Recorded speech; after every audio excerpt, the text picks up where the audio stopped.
My wife laughed, saying this fool wouldn't even notice he was raising another man's child. I just smiled, but I already knew exactly how I'd end it. This morning, she kicked in our apartment door, sobbing. I never imagined I'd be sharing this, but I need to get it off my chest. Throwaway account for obvious reasons. I'm Tucker, 34, married to Lori, 32, for 5 years. We weren't wealthy. I run a small construction business and she works in HR at some corporate office. Life wasn't perfect, but it was ours. A little rental house, road trips twice a year, the usual. Everything shifted 3 months ago.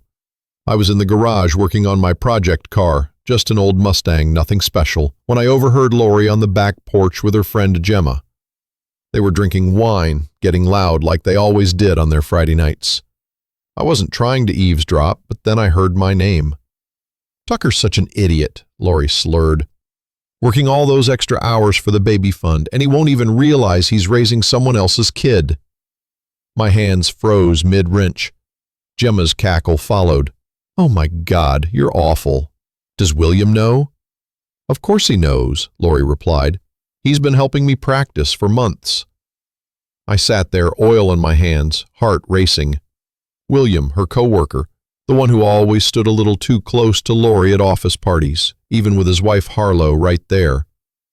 I didn't storm out. I didn't make a scene. That's not how you win. Instead, I quietly grabbed my phone and hit record, letting them keep talking. 15 minutes of them giggling about their lunch meetups, about William planning to leave Harlow once Lori got pregnant, about how I was too clueless to notice the signs. That night, I acted normal. Kissed her hello, asked about her day, watched some Netflix, but inside, I was piecing together all the red flags I'd ignored. The new passwords on her phone, the girls' nights that kept running later, the sudden gym trips at odd hours. Classic, right? The next week was torture, but I kept my cool. I ordered a paternity test kit, not for any existing kid, but so I'd have it ready. I started documenting everything. Screenshots of our bank statements with suspicious lunch charges, photos of her car parked at yoga class when she was supposedly at work. Then came the breaking point. Last night, Lori announced she was pregnant, 2 positive tests. She jumped into my arms, crying happy tears, talking nursery colors and baby names. I played along, hugged her tight, told her how happy I was. You're going to be such a great dad, she said, and I swear I saw something in her eyes, smugness maybe, or guilt. After she fell asleep, I sat in the garage with a beer, planning my next move. That's when I got a text from Gemma, of all people. Congrats, Daddy. The audacity made me laugh. They really thought I was that stupid. Here's the thing. I'm not some pushover who's going to cry or do something reckless. I've got a plan. I've already talked to a lawyer, paid in cash, in a different town. I've been gathering evidence, moving money legally, setting up my exit. Lori thinks she's so clever playing house with William while I work overtime for the baby fund. Little does she know, I'm about to burn her whole charade to the ground. The best part? She has no idea I know. She walks around our house, planning the nursery, showing me paint samples, talking about our future. Meanwhile, I'm getting ready to destroy everything she thought she could take from me. I know this sounds cold, but you don't get to play someone for a fool and walk away clean, not in my book. Stay tuned, this is just getting started. Update. Thanks for all the support on my last post. Things have moved fast and I need to get this off my chest. It's been 2 weeks since I overheard Lori laughing about me being too stupid to realize I wasn't the father. I've been playing it cool, acting normal while setting everything in motion. Every morning, I kiss her goodbye like nothing's wrong. Every night, I listen to her lies about working late. My blood boils, but I keep my face neutral. Last Thursday, I met with a divorce attorney during my lunch break. He's handling everything quietly, said I was smart to come in before tipping my hand. I've been documenting everything, backing up texts, recording conversations, single-party consent state, tracking expenses. The paternity test results are locked in my work truck's glove compartment. Yesterday was rough. Lori invited William and Harlow over for dinner. Watching them act normal, knowing what I know, William kept making little jokes about how great it is that we're all such close friends. I caught him and Lori exchanging glances when they thought no one was looking. Poor Harlow was totally clueless, showing us pictures of their kids. The breaking point came when Lori put her hand on William's shoulder while serving dessert, just casual enough to seem innocent. I excused myself to the bathroom and splashed cold water on my face. Not yet. Everything has to happen in the right order. This morning, I transferred my latest paycheck to a new account Lori doesn't know about. I've been doing that for 2 weeks now. Nothing illegal, just protecting what's mine. The apartment lease is signed, paid 3 months in advance. Basic furniture gets delivered tomorrow. I've been slowly moving important documents and irreplaceable items to a storage unit. The real bomb drops tomorrow at the family barbecue. Lori's parents always host one for Memorial Day weekend. Everyone will be there, her sisters, our friends, William and Harlow. Lori's been stressing about it all week, probably because I met them for coffee while Lori was working late and showed them everything. The test results, the text messages I'd recovered, bank statements with suspicious purchases. Her dad went silent. Her mom started crying. They're devastated but standing by me. Tomorrow they're helping me set the stage. The plan is simple. During the barbecue, Lori's mom is going to ask about grandkids, like she always does. But this time, I'm not laughing it off. This time, I'm saying something that will make Lori panic. Just a casual comment about some interesting medical results from my recent checkup. Nothing direct, just enough to make her sweat. I know Lori, she'll pull William aside to freak out. Her sister Gemma, who's been helping me get copies of their messages, will be watching. She's taking Harlow to the kitchen right when it happens. Perfect timing for Harlow to overhear everything. It sounds calculated because it is. They thought I was some dumb guy who wouldn't figure it out. But I've spent 2 weeks planning every detail. The divorce papers are ready. The evidence is organized. The new apartment is waiting. I should feel bad about orchestrating this, but after hearing her laugh about me raising another man's kid, after watching her lie to my face every day, I don't feel anything except ready. Tomorrow, their perfect little lie falls apart. Let's see who's laughing then. Update 2. First, thank you all for the support on my previous posts. Things escalated exactly as planned, but even I wasn't prepared for how intense it would get. It started Monday morning. I'd already moved most of my stuff to the new apartment, leaving just enough clothes and basics at our house to keep up appearances. Lori was still clueless, spending her evenings texting William while pretending to work late. I waited until she left for work, then had my attorney file the divorce papers. By lunch, Lori was blowing up my phone, 47 missed calls in 3 hours. I kept screenshots of everything, the hysterical voicemails, the threats, the sudden switch to begging. But I stuck to my plan, only responding through text, keeping everything documented. Then came the showdown at my parents' house. I'd invited both our families over for dinner, supposedly to discuss some important news. Lori showed up uninvited, mascara running, screaming about how I was ruining her life. She actually threw her phone at me when I calmly pulled out the paternity test results. My mom, who'd been suspecting something was wrong for months, just sat there with a look of absolute disgust. The best part? William's wife, Harlow, was there too, my sister's friend. Small world.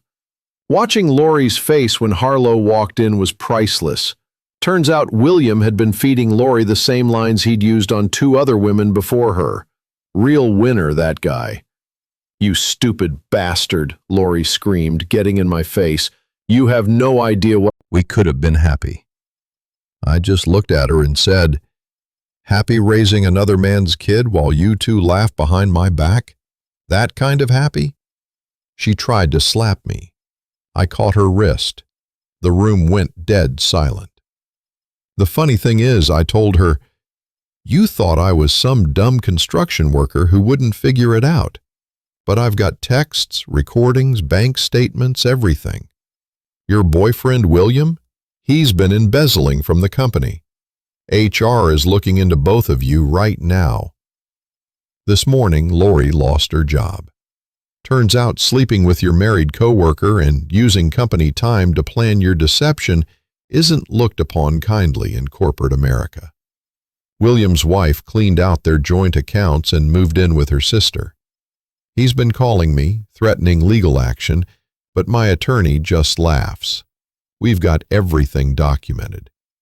But here's where it gets even better. Remember Lori's friend Gemma, the one who helped her hide everything? Her husband, Colby, is my best friend's brother. It was real interesting showing him the texts where his wife helped plan this whole thing. Another marriage bites the dust. The fallout has been brutal. Lori's family won't speak to her. Her friends are choosing sides. She showed up at my apartment this morning, kicking and screaming at my door about how I'm destroying her life. Security footage caught the whole thing, another piece of evidence for the restraining order I'm filing tomorrow. But I'm not done yet. Lori doesn't know about the second set of messages I found, the ones that show this isn't the first time she's pulled this stunt. And when those come out during the divorce proceedings, well, let's just say her reputation in this town will never recover. Some people have messaged asking if I feel bad about how hard I'm hitting back. Honestly? No.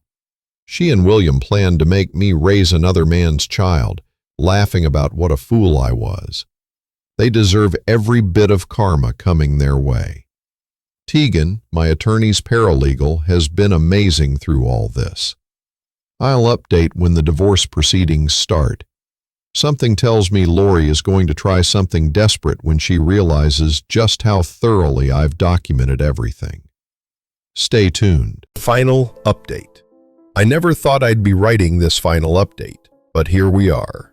A lot has happened since my last post. The fallout has been intense, and while some might think I went too far, I don't feel an ounce of regret. Quick recap for those who haven't read my previous posts. My wife, Lori, tried to pass off another man's child as mine, and I caught her laughing about it with her friend Gemma. I spent months gathering evidence and preparing my exit while she thought I was clueless. The other man was William, her co-worker, who had a wife named Harlow. The day after my last update, I executed the final part of my plan. I've been secretly recording all our conversations on my phone, legal in my state, including the one where she bragged to Gemma about making me raise William's kid. I created a shared folder and sent the recordings to everyone, her parents, my parents, our mutual friends, and most importantly, William's wife Harlow. But here's where it gets better. Remember how Lori always bragged about her job at that big marketing firm? Turns out workplace relationships were strictly against company policy. Someone, definitely not me, anonymously emailed HR about their affair, including timestamps of them using company time for their meetups in the parking lot. Both Lori and William got fired last week. Harlow went nuclear. She showed up at our local Starbucks, where Lori always gets her morning coffee, and caused a scene that ended up on everyone's Instagram stories. She called Lori every name in the book, while Lori tried to hide behind her iced latte. The entire neighborhood heard about everything. Lori's parents were devastated. Her dad, who'd always treated me like a son, came to see me privately. He showed me messages where Lori had been asking them for money, claiming I was abusive and controlling. When I played him the recording of her laughing about the paternity scheme, he broke down. They've cut her off completely. The divorce is processing smoothly. Since I had everything documented, my lawyer says she doesn't have a leg to stand on, especially with the evidence of her planning to commit paternity fraud. She tried to claim half of my savings, but joke's on her. I'd already legally moved most of it. William's life isn't any better.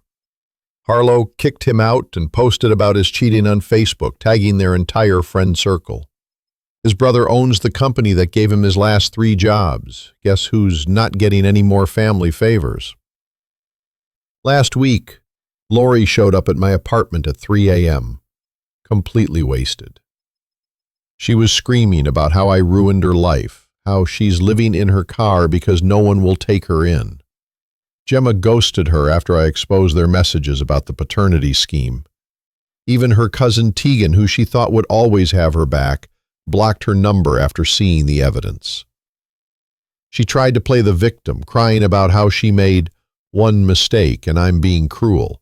One mistake? She spent months planning to trap me into raising another man's child while mocking me behind my back. She was going to steal years of my life, my money, and my chance to have my own family. The best part? I've recently started seeing someone new. She's authentic, honest, and thinks Lori is absolutely insane. It's amazing how different it feels to be with someone who actually respects you. Lori still doesn't get it. She left a voicemail yesterday saying I'm heartless for making her lose everything. But here's the thing. I didn't make her do anything. She chose to cheat. She chose to lie. She chose to laugh about deceiving me. All I did was expose the truth. She's right about one thing, though. I don't feel bad. Not even a little bit. She tried to steal my future, my chance at having my own family, and years of my life. Instead, she lost her job, her reputation, her comfortable life, and any chance of trapping some other poor guy into raising William's kid. Some of our mutual friends say I went too far, that I could have handled it privately. But why should I protect someone who is gleefully planning to deceive me for the next 18+ years? Actions have consequences. She played a stupid game and now she's won her stupid prize. For those wondering about the paternity test, it confirmed what I already knew. The baby wasn't mine. Lori lost that last shred of dignity when she had to admit it in front of both our families. I'm moving on with my life. My business is doing well. I'm seeing someone who values honesty. And I sleep perfectly fine at night knowing Lori is facing the consequences of her own actions. Sometimes the best revenge is just letting everyone see who someone really is. To everyone who supported me through this, thank you. To those dealing with similar situations, don't let anyone gaslight you into accepting disrespect. Stand up for yourself. The truth always comes out, eventually.